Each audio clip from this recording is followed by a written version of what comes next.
As we all know, the subject of money isn't taught in schools. Most people learn about the topic of money at home from their parents. But what are parents actually teaching their kids about money? What makes the difference between somebody who will eventually become rich and successful and someone who won't?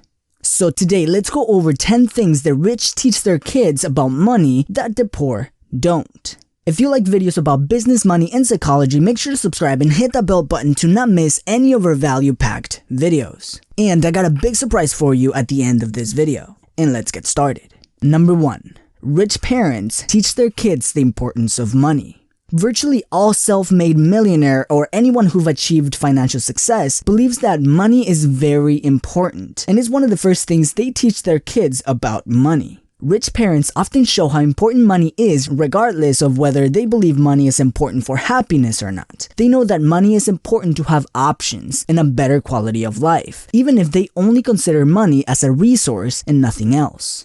Most rich people understand that money gives them freedom, from the ability to choose their location for their next vacation to the freedom to choose where to live and even the ability to help others. They know that they can have a less financially stressful life when they have an abundance of money. The poor, on the other hand, rarely talk about money, and some even say that money is not important. This can affect their kids on the long term because they will grow up in a financially driven society while neglecting their financial life, all because they think of money as not important. Number 2. They teach the difference between assets and liabilities. One of the most important and basic concepts of building financial independence is understanding the difference between assets and liabilities. If you haven't heard of these before, assets are things that bring money into your bank account, and liabilities do the opposite. They take money out of your bank account. For example, if you buy a house and you rent it out to someone, it is an asset because it brings cash flow every month in form of rent. If you buy a house to live in, then it's a liability because it takes money out of your pocket every month. Many rich parents teach their kids to build and buy assets and avoid liabilities. This way, they can create a business or investments that generate cash flow on a recurring basis and avoid the things that generate a negative cash flow on their bank account, so they can have a surplus of money. They also understand the power of using assets to detach your time from your income. Since assets generate cash flow whether you are physically putting in the work or not, you are able to scale and use your time to develop more assets. Rich people often focus on understanding and teaching the spending patterns of the poor versus the rich, and why some people earning the same salary end up becoming rich while others stay poor. For example, let's say that we have two people making $6,000 per month, but they have very different spending patterns. The first one gets their paycheck and pays his bills and enjoys his money going out, shopping, getting the newest phone and the latest TV, indulging in the finest restaurants, getting a new car, a nice house, and all of that nice stuff. They typically spend their money on things that make them look good and wealthy, but they actually come back home to bills and a lot of debt. They typically have little to no savings and have years of debt on their credit cards, car payments, and mortgage payments. They are stuck in the rat race and it will take years to get out.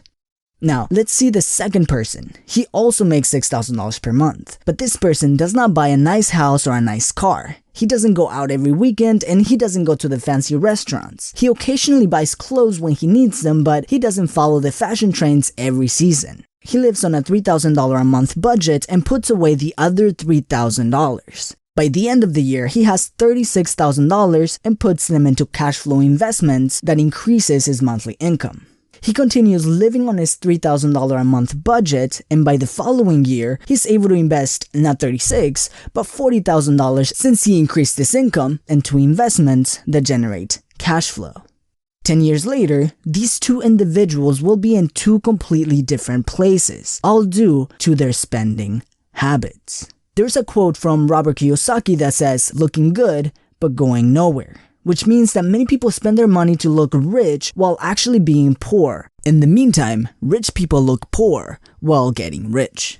Now, a lot of people might be saying there's a lot of rich people who have nice things, nice houses, fancy cars, and all of that luxury stuff. And yes, it's true. But the main difference here is that poor people use their own money or go in debt to buy their luxuries. The rich have their assets buy luxuries for them. If you want a car that costs you $500 per month, well, it's time to build another asset that generates you $500 or more per month. This way, your bank account is unaffected when you buy this liability.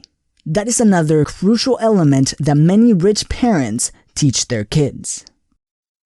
Number 3, how to manage their money.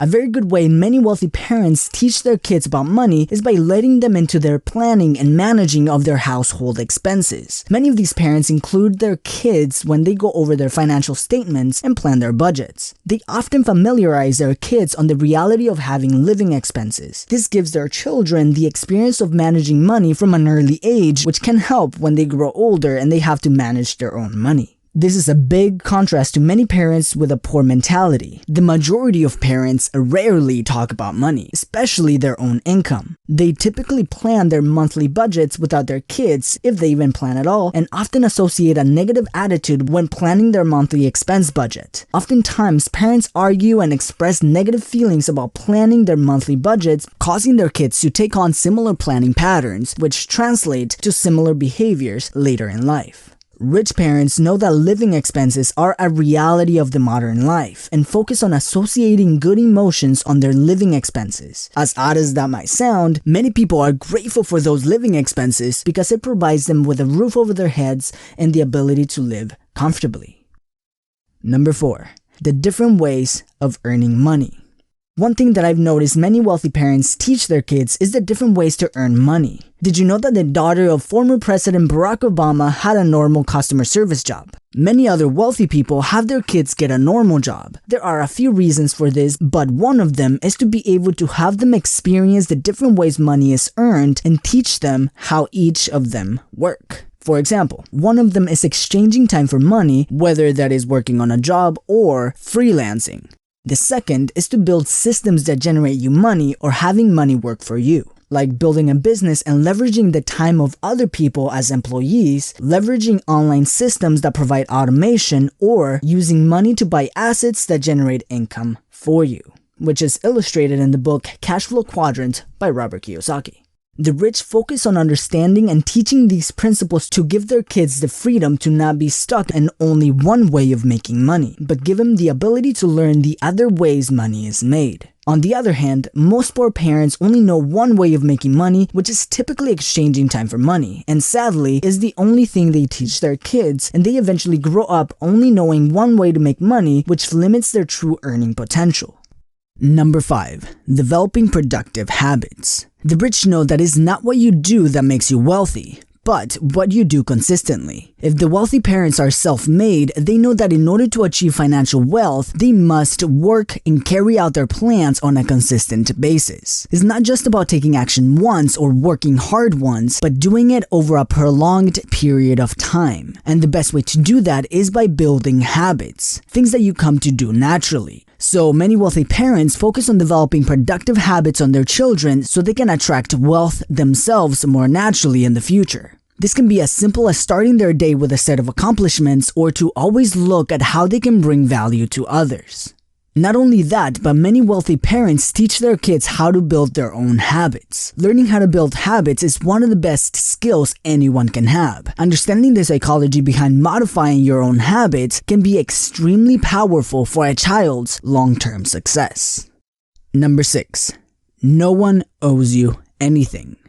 Self-made millionaires and those who got wealthy with their own work know how much it takes to create wealth for them and their family. They know that they will only get what they fight for and no one owes them anything. This is especially important for rich people because in many occasions their kids grew up in a wealthy environment where they can feel like they deserve to have a piece of their parents' wealth. They understand that this sense of entitlement can be a huge disservice to their kids in the future, and teaching a concept of earning your success becomes very important to them. Bill Gates and Warren Buffett, two of the richest men in the world, have similar philosophies. They will not leave their kids with their wealth and will only leave them with a minuscule amount of inheritance. As Bill Gates said in an interview in 2011, they have to find their own way. They try to install a sense of independence and hard work so their kids can find their own success. Number 7. Social and influence skills. This is something that isn't talked about enough in the financial and business world, but is one of the most important. The ability to socialize and communicate with others can open up a lot of opportunities that otherwise wouldn't happen. The ability to create influence with those around you creates a sense of leadership. Installing that skill to understand people's emotions, motivations, and behaviors early on can provide an incredible tool for the future, setting kids up to be strong and influential leaders. Number 8.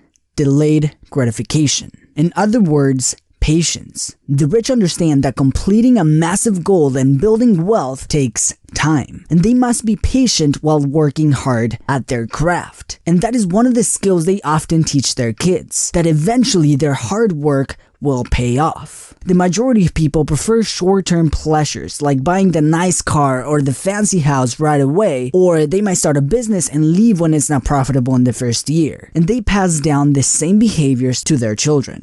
I really like something that Gary Vaynerchuk says when it comes to this topic, and that is to have micro speed and macro patience, meaning we must work hard consistently every day and be patient for the big picture. As he says, most people are slow on the day-to-day and want to be successful the next day. Number 9. There is always more money. An incredibly important mindset that the rich have is that there is always more. Most people think that there is a limited amount of money in the world, and that belief translates to their bank accounts. While the poor might feel like there is not enough money, the rich know that there is always more money out there. Whether it's to fund a new business or take a vacation, they know that there is a lot of money out there and their job is to get it. The poor think that their salary is their financial limit and they will have to live under this financial ceiling, which is a scarcity-driven mindset. The rich know that there is no limit on how much they can earn, and money is out there waiting for them to attract it, which is an abundant mindset. This is a simple concept that can play a major role in our financial decisions. While most people focus on saving money and reducing cost, the rich focus on increasing their income. This doesn't mean that the rich don't focus on reducing expenses, but they invest more time and energy in increasing their cash flow over reducing a few small expenses. As a business owner, having a scarce mindset can limit the entrepreneur's earning potential. There are many entrepreneurs who don't charge what they deserve for their products and services, simply because they feel guilty for charging money to others. They might feel like they are doing a disservice to their clients by taking their money. But an entrepreneur with an abundant mindset knows that anyone has enough money for the things they really want. And if a potential customer wants their product, who are they to deny it? If you take a look at society, people always have money for the things that they really want. If they want to go on a nice vacation, they spend months saving for it. If they want to invest in their education, they will work an extra shift to buy that course. If they want to begin investing, they will work hard and save to start investing. There is always more money for the things we want. Our job is to go and get it. Number 10. The best way to make money is to help others. An important lesson that the rich teach their kids is that the most powerful way to make money is to solve other people's problems. And the bigger the problem, the bigger the paycheck. It is no secret that the most successful people in the world have solved, or at least aid in solving, big problems in the world. From Steve Jobs for revolutionizing the technology, music, and communication industry, to Henry Ford for transforming the personal transportation industry, to Oprah Winfrey for making a global impact in the self-development world. All made a huge impact in helping others solve a problem. Most poor people focus on getting paid based on tasks, efforts, and time, while the rich focus on providing results and solving problems. Providing value is the rich person's game, and they get paid based on the amount of value they provide. And a bonus one. Number 11. They understand they don't know everything. Something that the majority of people don't know is that rich and successful people get together in groups called masterminds. They know that it is impossible for them to know everything, so they spend time with others who know things they don't so they can improve their own business and their own life. They seek mentors and coaches who are experts in the things that they wish to learn, and they are constantly developing new skills and building new relationships. At the beginning of this video, I said that I had something special for you. I know that a lot of you guys are looking to build a profitable YouTube channel, so I decided to open up a test group for a 4-week training program that will come out next year called the Social Influencers Academy. There, I will show you everything I've learned about building a profitable YouTube channel and turning it into an automatic online business. So if you've been thinking about building a successful YouTube channel, a profitable business attached to it, and be mentored directly under the Betterment project, make sure to fill out the application in the description of this video. There will only be a few spots available before we close access to the group. And I will see you in the next video.